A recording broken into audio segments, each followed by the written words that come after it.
আমার নাম মোহাম্মদ আনোয়ার হোসেন। আমার বয়স হচ্ছে 28। আমি জন্মগত প্রতিবন্ধী। আমার পরিবারে বর্তমান কেউ নেই। কখনো কখনো কিছু গল্প আমাদের চোখে জল এনে দেয় না, বরং আমাদের বিবেককে প্রশ্ন করে। এই পৃথিবীতে এমন কিছু মানুষ আছেন যাদের জীবনে নেই বিলাসিতা, নেই আপনজনের ছায়া, নেই মাথা গোজার নিরাপদ ঠাঁই। তারপরও তারা বেঁচে আছেন, কারো কাছে হাত না পেতে, কারো দয়ার পাত্র না হয়ে, বরং মাথা উঁচু করে বাঁচার স্বপ্ন নিয়ে। তিনি টাঙ্গাইল জেলার গোপালপুর উপজেলার রামপুর চতিলা গ্রামের একজন প্রতিবন্ধী মানুষ। জন্ম থেকেই জীবন তাকে সহজ কিছু দেয়নি। আজ তার নেই নিজের কোনো ভিটেমাটি, নেই একটি নিরাপদ ঘর। সবচেয়ে কষ্টের কথা হলো তার মা নেই, বাবা নেই, এমনকি পরিবারের দেখভাল করার মতো কেউ নেই। একজন মানুষ একেবারে একা। আজ তিনি আশ্রয় নিয়েছেন রামপুর চতিলার একটি পরিত্যক্ত স্বাস্থ্য কমপ্লেক্সে। যে জায়গায় মানুষ চিকিৎসা নিতে আসে, সেই জায়গার পরিত্যক্ত কোণটাই হয়ে উঠেছে তার থাকার স্থান। আমার সংসার এলাকার ছোট ভাই বাদার যারা আছে, এরা বাড়ির থেকে কিছু চাল তুলে আমাকে দেয়। এটা আমি কষ্ট করে মাঝে মাঝে পাক করে খাই, আর মাঝে মাঝে কেউ দিলে সেটাও খাই। এখন যদি মুদি দোকান করে দিতে পারে তাহলে এটাই করবো, কিন্তু আমি তো ভারী কোনো কাজ করতে পারবো না।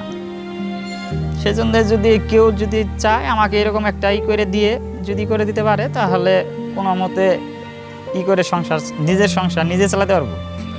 হাত পাও মোটামুটি যা আছে, যে সেজন্য আমি এই প্রতিবন্ধী থাকলেও আমি বিক্ষোভ করতে আমি বোধ করি না। আমার পিছনে যে স্বাস্থ্য কমপ্লেক্স দেখতেছেন, এটাতে আমি থাকি। এটা একটা ভাঙ্গাচুরা হয়ে গেছে, যখন তখন ধসে পড়তে পারে। যদি আমার এর মাধ্যমে যদি কেউ কোনো কিছু করে দিয়ে যদি ওখানে ব্যবসা বাণিজ্য ধরে দিয়ে থাকার জন্য একটু ব্যবস্থা করে দিতে পারে, তাহলে আমার কোনো মতে দিনকাল চলতো। শরীর তার স্বাভাবিক নয়, চলার পথ তার অন্য সবার মতো সহজ নয়। প্রতিটি দিন তার জন্য একটি যুদ্ধ। প্রতিটি সকাল মানে নতুন করে বেঁধে থাকার চেষ্টা। কিন্তু অবাক করা বিষয় হলো, এই মানুষটি ভিক্ষা করতে চান না। হ্যাঁ, অসহায় হয়েও তিনি কারো সামনে হাত পাততে চান না। আসলে আনোয়ার ভাই আমাদের এলাকার লোক। আমরা ছোটোবেলা থেকেই, আনোয়ার ভাই তো আমাদের বড়, তো আমরা যারা আছি তারা আমরা ওনাকে ছোটোবেলা থেকে এইভাবে দেখতেছি আর কি। আমাদের বড় ভাই যারা আছে, ওনার আগে চাউল টাউল তুইলা দিত। তার সম্ভবত নানা নাকি দাদা ছিল, দেখছি আমরা।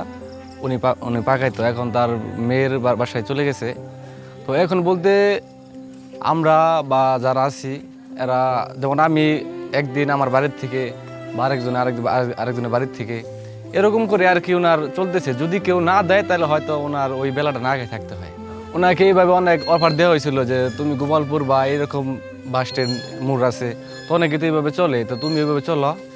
উনি একদিন কান্না করে বলছে, আমি ওইখানে ছিলাম, তো উনি এমন কান্না বলছে যে হয়তো আমার আল্লাহ পাক বানাইছে আমার এইরকম, তো আমি কর্ম এবং কি আমার নিজের পরিশ্রমে আমি চলবো, আমি কারোর কাছ থেকে হাত বাড়াই চলবো সেটা না। তবে আমাদেরকে বললো যে তোমরা যেটুকু করো, এটুক আমরা যেটুক করি ওইটুক নিয়ে উনি অনেক সন্তুষ্ট। তবে আমরা যে বলছি, উনি আক্ষেপ নিয়ে আমাদেরকে বলছে যে ভাই আমারে পারো যদি আমাদের কর্ম এবং কি আমার ব্যবসা বাণিজ্য একটা ব্যবস্থা করে দাও, আমি সেভাবেই চলবো, আমাকে এরকম পরিস্থিতি তোমরা ফালাইও না।